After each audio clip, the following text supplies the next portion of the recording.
Good morning, everyone. Welcome to my first summer vlog.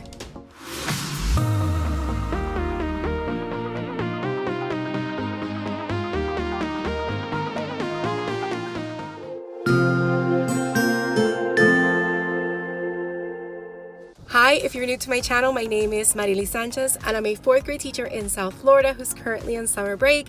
And yesterday was my last day packing up my classroom, even though the last day of school was last week Thursday. Today is Tuesday, June 14th, 2022, and I just arrived at a hotel destination because our union is hosting a financial literacy workshop for members. So I decided to attend and I want to vlog my experience from today. So let's go ahead and get our day started.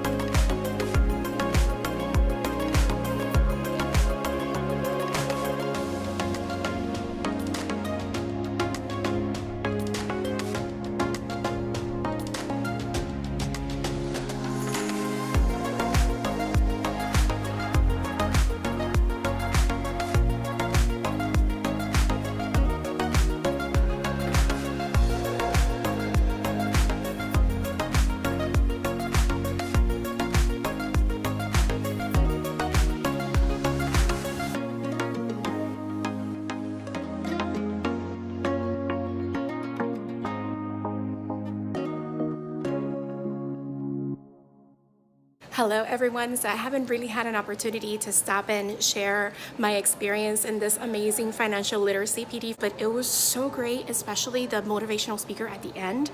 I'll talk a little bit more about it when I get in the car because I'm in the lobby of the hotel right now, but I have some great takeaways that I would like to share with you. I took so many notes, and you know, financial literacy is something that, like, just thinking about finances gives me anxiety, but we just have to take it one step at a time, just like they told us.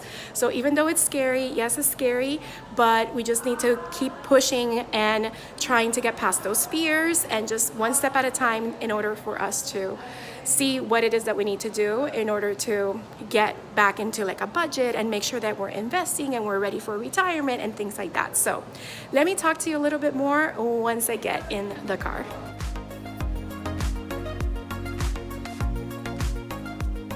All right, so I have made it to the car and I let the AC run for a little bit because it is really hot outside. It's like 98 degrees. So typical, you know, summer in Florida. I know summer hasn't officially begun because it's not until June 21st, but here in Florida, we have summer, very intense summer, and mild summer. There is no other season. But anyway, I took 16 pages worth of notes in my GoodNotes app on my iPad. 4 of those pages were from the motivational speaker at the end alone. And I love a quote that he used. He mentioned it like twice. Note takers are money makers. Anyway, I just love to take notes because I write down what, you know, sits with me and what strikes, you know, an idea in my mind. But I want to give you a rundown of this PD. So this PD is hosted by my union, but it was sponsored by Suncoast Credit Union. They got the venue, they got the food for us for lunch, which was delicious and amazing. I was not expecting that. And they provided us with a goodie bag, which I kind of showed you. And there was a chapstick in there, a little hand sanitizer spray, and a pen and a notebook. It was amazing. So let me share with you some of the things that I took away from this training. They did have breakout sessions, and some of them were general sessions where everybody was in the same room, but they had 3 opportunities for breakouts. I believe it was 3. Now I'm blanking out, but I think it was 3. And you got to choose which one best fit what you wanted to learn about. So the first general session was investing in your future. And basically they started by going over 5 steps to a retirement budget. So first, make a list of expected monthly expenses, estimate retirement income, compare expected expenses to expected income, contribute to a retirement account, and figure out when you can retire. So for me, I'm about to enter my 30th year, not about to, but I have 9 years to enter my 30 years of service for my position, which means that I can enter what is called the Deferred Retirement Option Program, which a lot of us know as DROP, which means that you enter that 6 months before you turn 30 years of service, And then you give a couple of more years, I think it's 5 years or 6 years more. So you're working, basically you're retired, but you are working, you're deferring that payment. And then after that time, you can officially retire and you'll get your monthly checks if you choose that option, which gives you the pension. So there's two retirement options in the state of Florida. One is the pension, and the second one is the investment plan, which means that you can retire at any time. And what happens is that the state just gives you a lump sum of the money that has been put towards your Florida retirement system.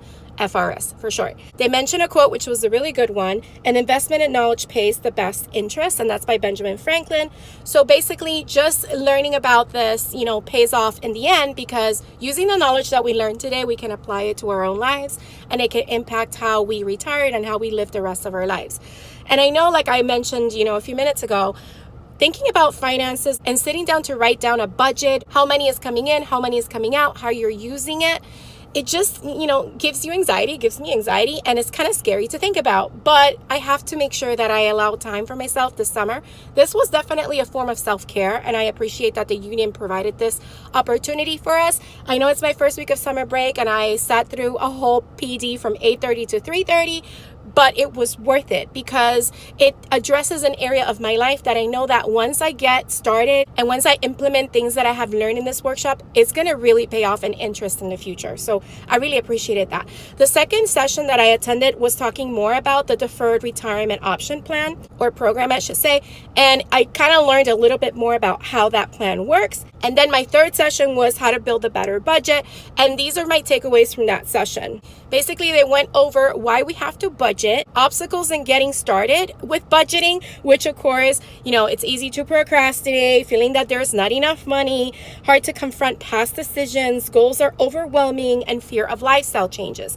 And he had kind of mentioned you don't have to change your whole lifestyle, but you should make decisions that will, in the future, positively impact your life. So those are things to keep in mind. They talked about the importance of having an emergency account and how we should save for goals while repaying debt. In other words, you shouldn't wait to repay your debt before you start actually saving money. I am number one guilty. I have not started saving money. And I've always thought that, no, I can't do it because I have all these things in front of me that I have to pay. And honestly, that is something that I need to start doing this week. And he talked about some ideas contact your bank and have them automatically put certain money amount into that savings account so that, hey, it's out of sight, out of mind kind of thing. It's not in the money that comes into your account right away, so that you know that that money is being saved for later. So yeah, you don't have to wait to save. You can just save now. Another tip that they talked about with regards to establishing your budget is to make sure that you track where your money goes. Write it all down, keep receipts, use debit or credit card because that is an easy way to track how you're spending your money. Monitor your use of ATM and use expense tracking software, which reminded me, years ago, I kind of started to try to sit down and budget, and I created a spreadsheet that will have all the money that was coming in, all the bills that I had to pay, and how much money I should save and how much money was going for other things like going out if I wanted to go out and buying things like clothing and, replenishing. You don't do that every time, but you can kind of start to set apart money so that you have money to use for that. Then once you know where your money is going, then of course you can construct a budget. You can also look at other ways to earn extra income, whether it's maybe working aftercare for us teachers or working summer school or creating products for TPT, which is what I want to work on this summer. You look at your expenses, and for the expenses, you have two different columns. Change of scenery. My camera actually overheated and it stopped recording, so I'm going to pick up where I left off. So I mentioned something about having two columns. So one column is current versus proposed. So current is basically your current expenses, what you're actually paying, and proposed is in case you're trying to plan for buying something in the future, or you want to save to fix something, etc., or go on a vacation. So those will be for the proposed column. Then after that, they talked about some action steps that you can take. One is to increase your income, which of course can come from overtime, part-time, better pay, and selling things. Two is don't forget your goals. Your goals are to either reduce your expenses, substitute, postpone, or forgo. And for that, they kind of helped us by having us ask a couple of questions before we actually spend money.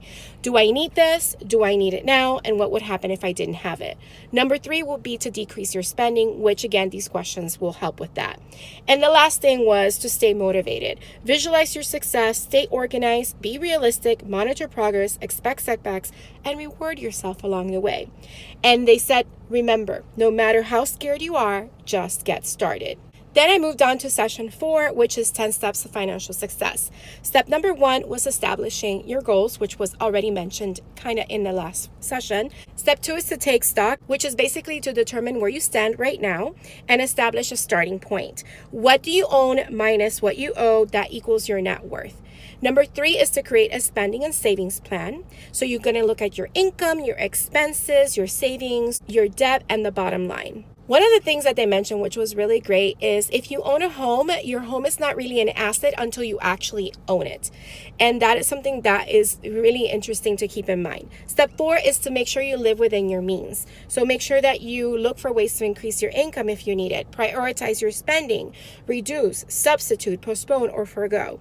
And then they also share with us some suggested budgeting guidelines. Again, these are just suggestions. Some of these may be higher percentages or lower percentages depending on your situation. For example, you're going to take your net income, which is what you take home with you, and 15% of that is going to be dedicated to transportation.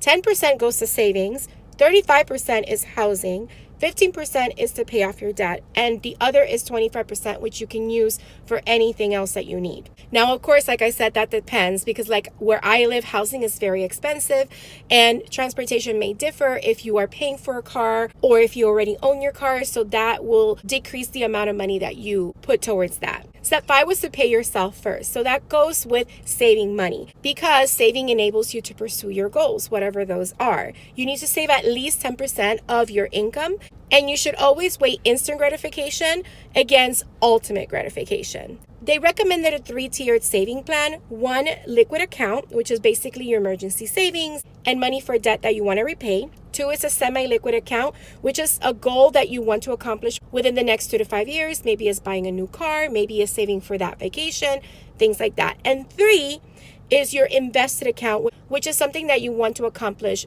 in 5 or more years ahead. And they just make sure they mention to quit procrastinating. Make sure you start now, set money aside, do auto deductions with your account, and your future worth is spending a little less today. Step 6 is to delete your debt. So basically you want to try to live a only cash lifestyle, reduce your interest rates and those credit cards or loans that you have, increase your payments for those things so that you can get rid of them quicker, and aggressively repay your most expensive debts. There they talked about asset debt versus liability debt. And in step 7 is buy a home if you're able to, because that is something that ultimately will be really beneficial, not only to you, but to your family members, which is something that you can leave for your family. It's a lifelong investment, which creates generational wealth. Just remember that home ownership is not for everyone, so you should definitely think about it and see if that's something that you're able to do. Step 8 is to diversify, which is referring to diversifying your financial portfolio. Make sure you're doing different kinds of investments. It could be investments in stocks, bonds, bills, mutual funds, etc. Step 9 is to plan ahead. In this one, it talks about more about insurance, health insurance, home insurance, life insurance, etc. Estate planning, making sure you have a will, power of attorney, trust, etc. And if all of this is overwhelming, step 10 is to just get help. Either find a financial advisor to help you or also get information online, but be careful because there's a plethora of information out there. My last session was on investment types and risks. So they basically started by going over the different types of investment styles, which is aggressive, moderate, moderately conservative, and conservative, which they depend on how close you are to retirement and whether you want to earn money now or whether it's okay whether you earn money or not in your investments. So that is something to kind of like have in mind.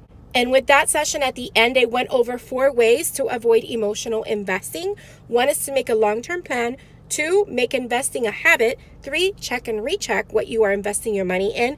And 4, learn from past mistakes. One thing that they kind of mentioned was to not let the market fluctuations influence you to change your investment decisions. And they said that when the stock market or things are low, that's when you buy, and when they're high, that's when you sell. Then we had the pleasure of listening to speaker Antonio Smith, and he just went over a couple of things. One of the things that he started with was the acronym ELITE, and ELITE for him stands for Energy, Leadership, Intentionality, Talent, and Effort. And from that acronym, he focused on the I and the L, or the L and the I, which is intentional leadership. And these are some of the things that he shared with that. Don't be afraid to fail, because remember that failure helps us get to success.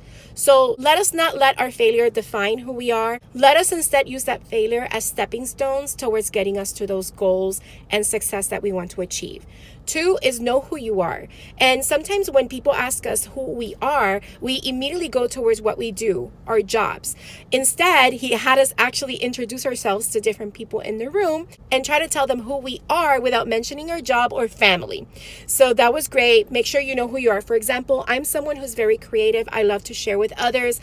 I love to inspire other people. I love to speak life into others. I love to learn. I love to draw. I love nature. So those are things that show who I am. My job is just something I do. Being there for my family is something I do. But who am I under all of that? So that's something that he had us kind of pinpoint and focus on. Then he went over using your platform. And a platform doesn't have to be something that you have on social media or like on YouTube like I do. It could be whatever you do. Your job is your platform because you interact with other people. So use that as a platform to share information with others. And the last one was a formula that he shared, which is C plus E equals O. He says sometimes people think of CEO as Chief Executive Officer, but in this case, C plus E plus O for him is confidence plus effort equals outcome. So that was really great, because remember, confident is not just your ability to do something, it's also your ability to learn to do something new. Basically, he reminded us to believe it, talk it, and walk in it. Then he shared some other great information that was really beneficial to all of us because it connected with the financial part of the PD today. But overall, this was an amazing professional development to have been a part of. And I even gave a little testimonial for my union at the end of it. So that was great to do. And as a thank you for doing my testimonial, I did receive this tumbler from the Educator's Choice Suncoast Credit Union Bank, which is the people that were sponsoring today's event. So anyway, it's been a really great day of learning, and that was a lot of information. So if you're still here, thank you so much. I hope that at least this information was able to inspire or help one of you out there, because I know that, yes, it is kind of scary to talk about finances and even think about the money going in and the money going out and things that I may need to change as far as lifestyle goes and how I may need to change some of my expenses. But ultimately, this is something that I know it's going to be beneficial for myself and my family in the future. So sometimes things that are scary are worth doing, right? Discomfort leads to change. And in this case, I want it to be a positive change for me and my family.